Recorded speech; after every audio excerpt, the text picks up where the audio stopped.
upang magbigay inspirasyon sa kanyang kapwa mag-aaral. Pakinggan naman natin ngayon si Adhin Rashid Bidoncillo, batang nagkamit ng mataas na karangalang pang-akademiko para sa kanyang mensahe ng pasasalamat. Palakpakan po natin siya.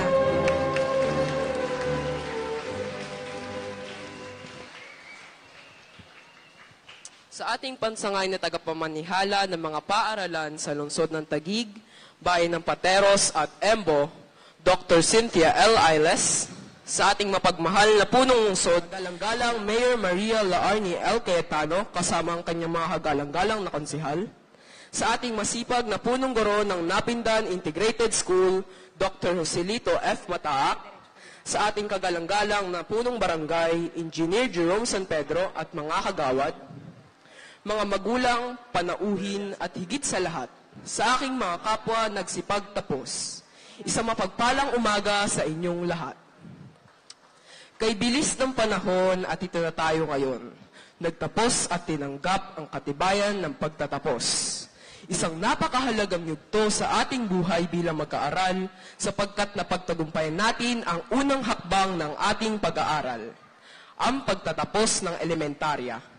Kung kaya't nararapat lamang na pasalamatan natin, higit sa lahat, ang dakilang lumikha sa kanyang patuloy na paggabay at pagpapala.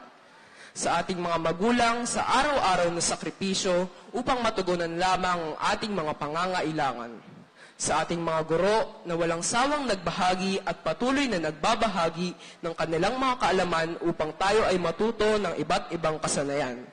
Maging ang kagandahang asal at sa lahat ng aspeto na maaari natin maging sandata tungo sa pag-abot ng ating minimithing tagumpay at mangarap sa buhay, tungo sa isang maganda at bagong Pilipinas.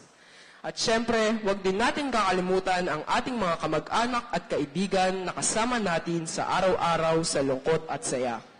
Silang lahat ang tumulong sa atin upang makamit ang pagtatapos ng elementarya. Ngunit mga kapwa o nagsipagtapos, ito ay simula pa lamang ng ating paglalakbay sa pagtuklas ng kaalaman at kasanayan. Huwag po tayong titigil, maging matatag, masipag at determinado. Pagsikapan natin harapin ang mga hamon ng buhay. Ang tagumpay ng isang matatag na Pilipinas ay nakasalalay sa ating mga kabataan. Batang makabansa, bansang makabata. Batid kong maraming mga pagsubok ang ating kakaharapin sa pagtupad ng ating mga pangarap. Iba't ibang bisyo, droga, at kung ano pang mga krimen na mapang-akit, ngunit masamang gawain na sumusubok sa ating mga katatagan. Mga kapwa ko nagsipagtapos, maging matatag. Tulad ko, bilang bunso sa aming dalawang magkapatid, ay sinikap kong pagusayin ang aking pag-aaral at makamit ang mataas na karangalan. Ang aking ama ay isang dating OFW. Dama namin ang lungkot na mahiwalay sa kanya. Ang aking ina ay isang simpleng may bahay na may maliit na negosyo. Sinikap nila na matugunan ang aming mga pangangailangan, lalo na sa pag-aaral, sapagkat naniniwala sila na tanging edukasyon labang ang makahahango sa aming kahirapan. Sa aking murang isipan, ako'y nangarap. Pangarap na sa bawat pagtatapos ay bibigyan ko ng karangalan ang aking mga magulang. Sa aking mga magulang, hindi kayo mabibigo. Para sa inyo ang lahat ng ito. Bawat katibayan at medalyang aking natanggap ay alay ko sa inyo.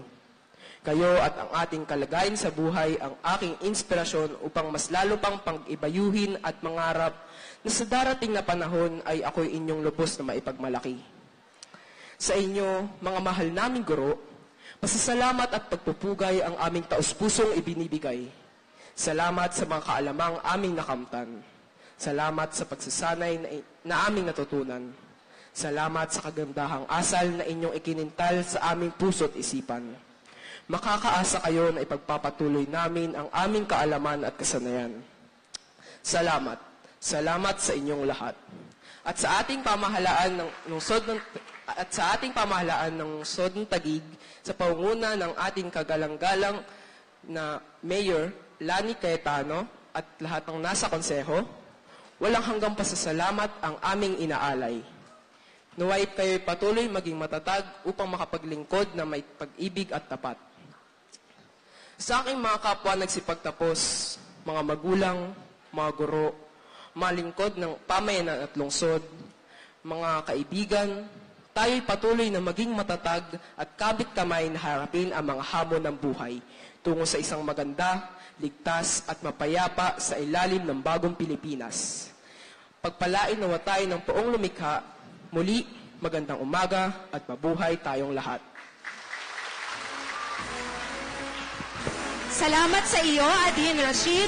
Ipinagmamalaki ka namin at saludo kami sa iyo. Bilang pagpapatuloy ng ating programa, inaanyayahan po ang ating mga nagsipagtapos na tumayo para sa panunumpa ng katapatan sa pamumuno ni Mira Georgette M. Sotelo, batang may mataas na karangalang pang-akademiko.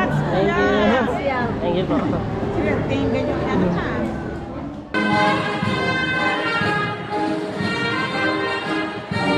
Ano yan?